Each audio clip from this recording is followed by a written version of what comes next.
Olá, queridos, a paz do Senhor. Estamos aqui mais uma vez com muita alegria para apresentar esse estudo da Palavra de Deus, falando sobre o novo nascimento. É lógico que você já deve ter ouvido vários estudos sobre esse assunto, né? E esse estudo baseado lá em João capítulo 3, versículo 7, 3 versículo 7, nessa entrevista de Jesus, né, com Nicodemos, na verdade, esse texto está em, deixa eu consertar aqui, mexer aqui, é João 3 e 7, que está escrito o seguinte: quando Jesus fala a Nicodemos sobre a necessidade do novo nascimento. Quando Jesus fala para ele o seguinte: olha, não te surpreendas pelo fato de eu te dizer, necessário nascer de novo, ou você precisa nascer de novo. E Jesus fala, o vento assopra onde quer, né? O vento, ele assopra aonde quer, o versículo 8. Escuta o seu som, mas não sabe de onde vem, nem para onde vai. Assim ocorre com todos os nascidos do Espírito, ou seja, o vento não é algo sobrenatural, mas Jesus está mostrando que assim como o vento, o novo nascimento, é algo que o homem muitas vezes não pode explicar, não consegue explicar, né? Então, Jesus está falando sobre para Nicodemos que apesar de sua religião, e nós vamos ver na tela seguinte, né?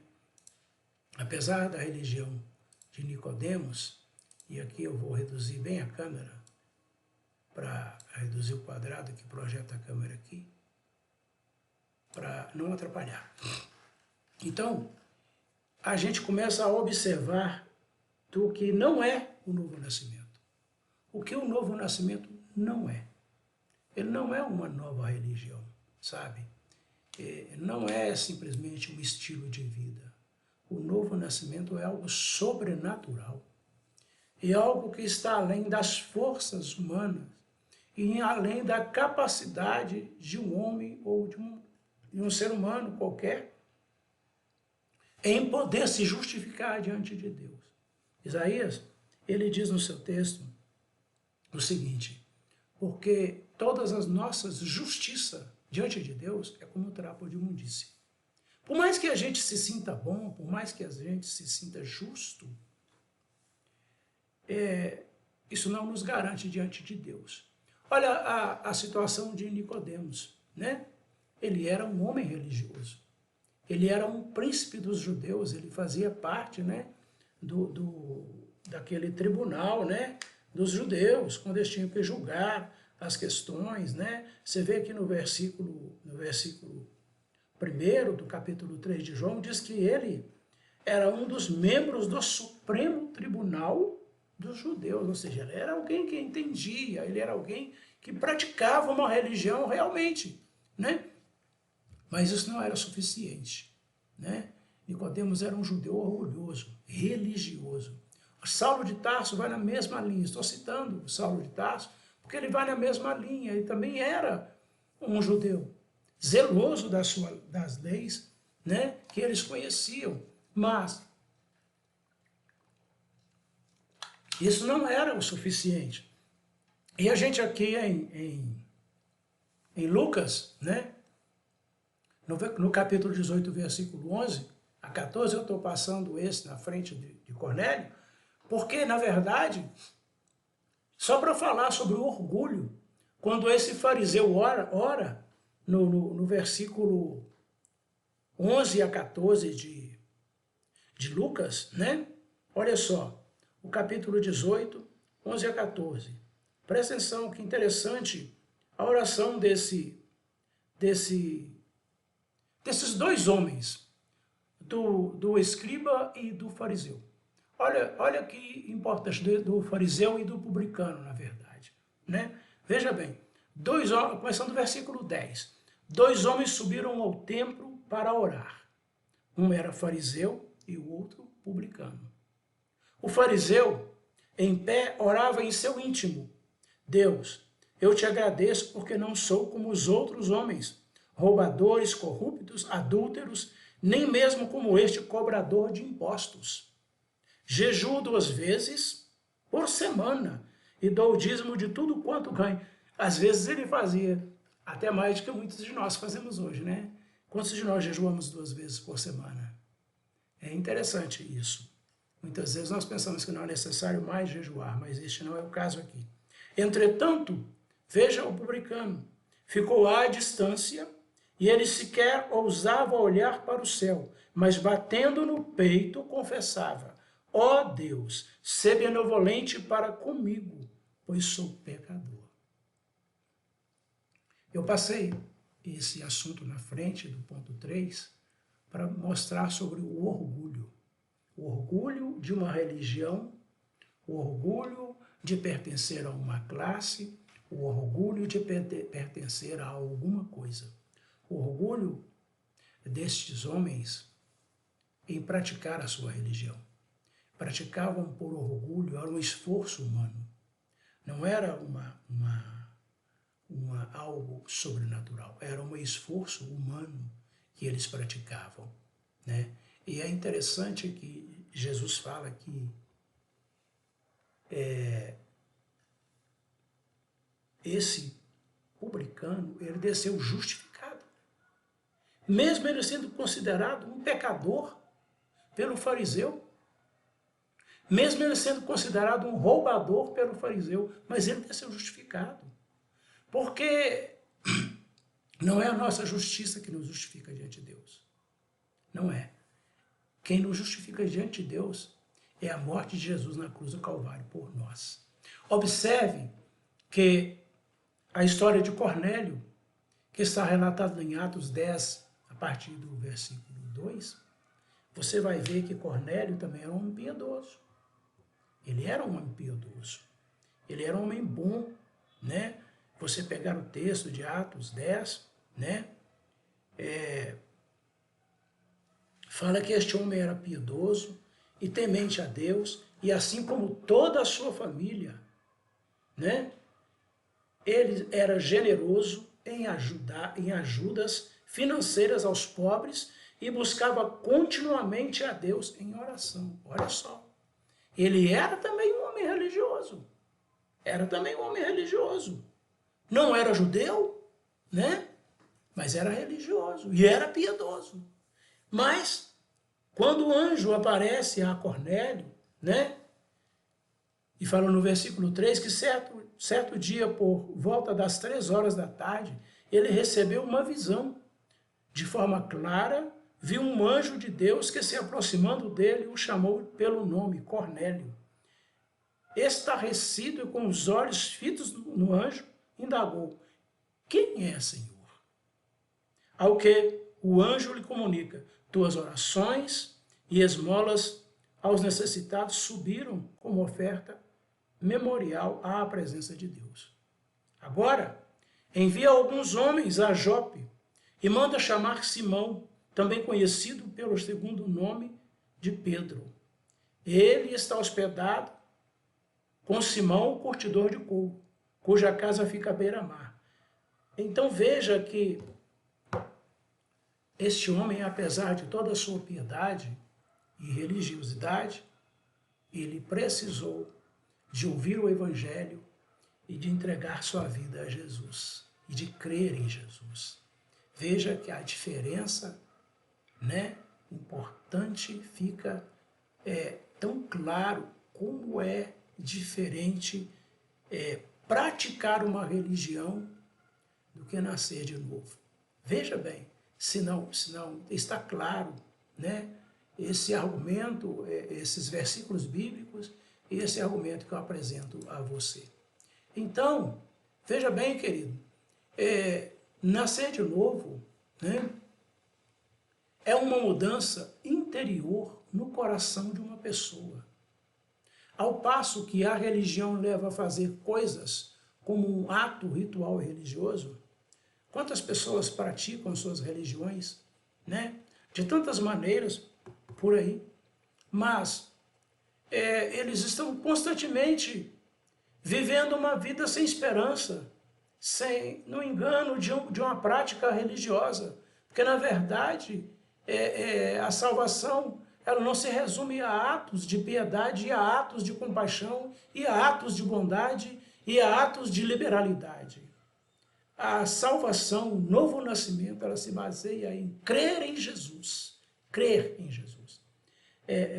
No Evangelho de João, o capítulo 1 e o versículo 12 fala claro, isso é tão nítido, né? É tão importante a gente basear nossa fé, nosso argumento, nossa palavra, na palavra de Deus, porque nós é que temos que nos alinhar a ela. Então nós precisamos buscar referência lá, na Bíblia. Olha aí na sua Bíblia, abre aí Evangelho de João, capítulo 1, versículo 12, e diz assim, mas a todos quanto receberam, recebeu quem? Jesus, deu-lhes o direito de se tornarem filhos de Deus.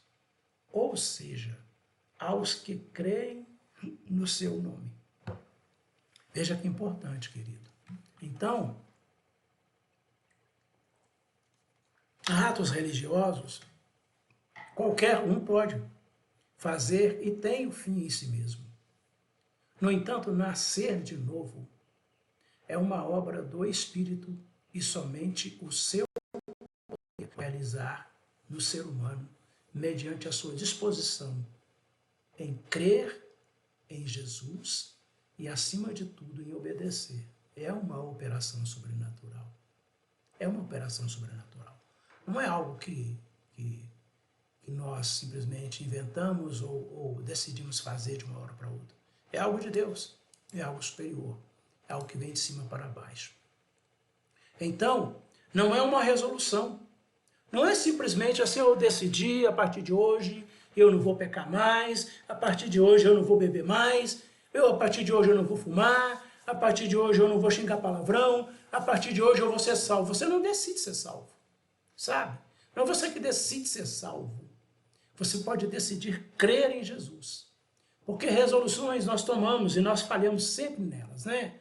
A gente fala assim, olha, ano que vem eu não vou trabalhar tanto, não vou fazer tantas horas extras, eu vou ficar em casa com minha família, vou ir passear com minha esposa e tal. Aí quando o ano começa, aquela luta começa tudo de novo e você se vê agarrado nas horas extras, você se vê agarrado nos plantões, você se vê cercado por aquele cotidiano da vida de um trabalhador, né? E é interessante porque a resolução, ela não salva ninguém, sabe? As resoluções humanas,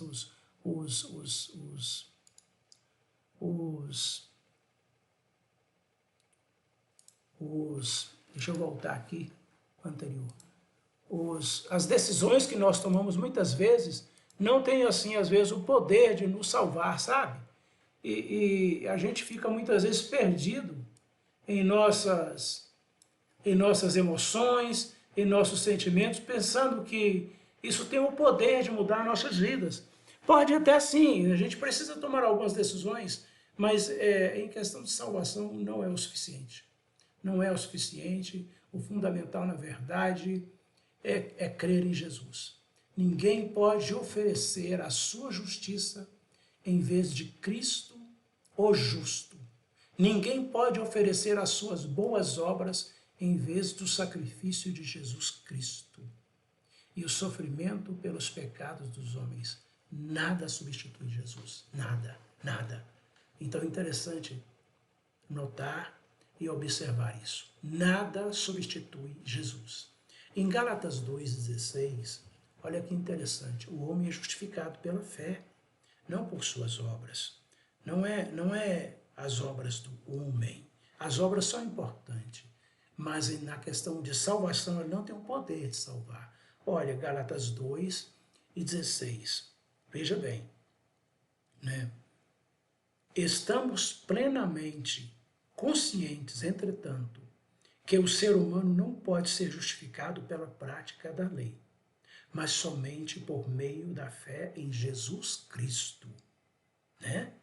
Sendo assim, nós também viemos a crer em Cristo Jesus a fim de sermos justificados pela fé em Cristo e de forma alguma pela prática da lei, porquanto é certo que por praticar a lei ninguém será capaz de ser justificado. Veja bem, e ainda Efésios 2, 8 e 9 são textos clássicos, né, do Evangelho, né, que a gente precisa conhecer mesmo e estar sempre relembrando, né? Veja, Efésios 2, 8 e 9, né, diz assim: porquanto, pela graça, sois salvos, por meio da fé, isso não vem de vós, é dom de Deus, né? Não vem por intermédio das obras, a fim de que ninguém venha se orgulhar por esse motivo. Não era isso que aquele fariseu estava fazendo naquela oração? Ele não estava se orgulhando do que ele era, do que ele fazia, né? E é exatamente isso que os textos dizem, que a nossa salvação é por crer em Jesus. É por entregar a nossa vida em Jesus, a Jesus e obedecer a Jesus. Nós somos salvos pelo que ele fez por nós na cruz do Calvário, que ele nos conquistou na cruz do Calvário. Então, o novo nascimento não é uma resolução, né? Não é uma mudança de atitude no final do ano, não é uma maneira de repensar o que você fez, não. O novo nascimento em Cristo Jesus, a salvação em Cristo Jesus, o novo nascimento, é uma obra sobrenatural de Deus para o homem, de dentro para fora, né? Que brota, que Deus planta no íntimo do seu ser e muda o seu coração, né? Então a gente vê que o novo nascimento, o que é, né? E Jesus cita, falando a Nicodemos, né? Que ele é como o vento.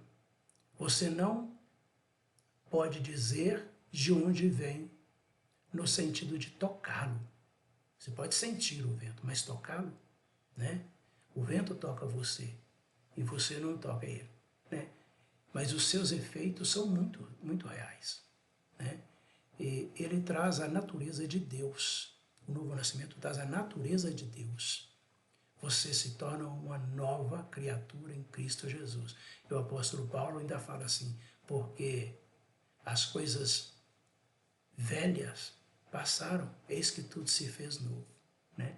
Então ele traz a natureza de Deus e faz com que o homem se torne filho de Deus. Olha aqui, que maravilhoso. A salvação e o novo nascimento é algo muito superior a uma prática religiosa.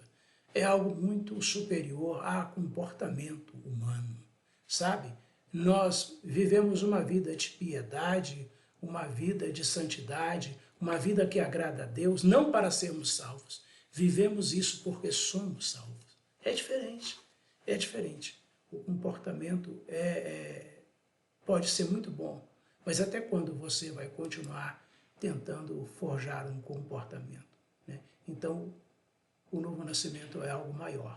E eu quero, na verdade, parar aqui, porque esse estudo ele é um pouco longo e ele, assim, nos dá a oportunidade de argumentar mais, mas eu quero me deter aqui nessa parte, né? E deixar para que nós possamos refletir sobre o porquê que você precisa nascer de novo. Por quê você precisa nascer de novo? E no próximo dia eu estarei gravando e publicando novamente um novo estudo baseado nesse assunto e quero que você reflita sobre isso e ore sobre isso e quero que nesses dias de quarentena que você esteja se resguardando, que esteja realmente usando as redes sociais para propagar o Evangelho, para mandar uma mensagem de paz, de esperança, de fé aos corações, sabe? Crendo sempre em Jesus, querido, que você pode ser o instrumento de Deus nesses momentos. Quantas pessoas nesse momento não têm Jesus? Amigos, colegas de trabalho, que estão vivendo um medo, um horror. Mas você que crê em Jesus, a gente tem medo, todo mundo tem medo, mas a gente não tem aquele medo de horror, de pavor. A gente tem, lógico, estamos vivos, queremos ficar vivos, mas nossa confiança e fé está em Cristo Jesus. Eu quero que você esteja orando por essas pessoas. Eu quero que você mande um texto bíblico para essas pessoas, mande um versículo bíblico. Ore por elas, ligue para elas, ore por elas, abençoe elas. Traga uma mensagem de paz, de esperança. Os médicos, nós estamos vendo que os médicos estão adoecendo, estão sendo necessário fazer uma quarentena médica dentro dos hospitais, eles vão ter que morar lá, porque eles estão se contaminando e eles não podem ir e contaminar a própria família, né? Então vamos orar pelos médicos, pelo pessoal da área de saúde, por aqueles que não podem parar, né? De alguma maneira eles precisam continuar trabalhando. Vamos estar orando por eles e pedir a Deus misericórdia sobre a vida deles, porque eles precisam também da bênção de Deus. E eu quero orar com você, quero que você feche seus olhos e creia no Senhor Jesus. Pai Todo-Poderoso, nesta hora te agradecemos, te louvamos por tuas misericórdias e rogamos as mais ricas bênçãos do céu sobre a vida dos teus filhos, Pai. Sustenta cada um com teu braço santo, mantenha os seus corações alegres e firmados no Senhor. Que as bênçãos do Senhor estejam sempre sobre a vida dos teus filhos, mais e mais. Senhor, usa eles como instrumento teu, Senhor, nesses dias. Que a mão do Senhor esteja sobre teus filhos e os abençoe e os guarde em Cristo Jesus, no amor do Pai. Nós oramos agradecidos, querido, que Deus te abençoe e te fortaleça. Que o amor de Deus, a graça de nosso Senhor Jesus Cristo e as divinas consolações do Espírito Santo de Deus seja sobre a sua vida, hoje e sempre. Amém. Deus te abençoe. Fique na paz.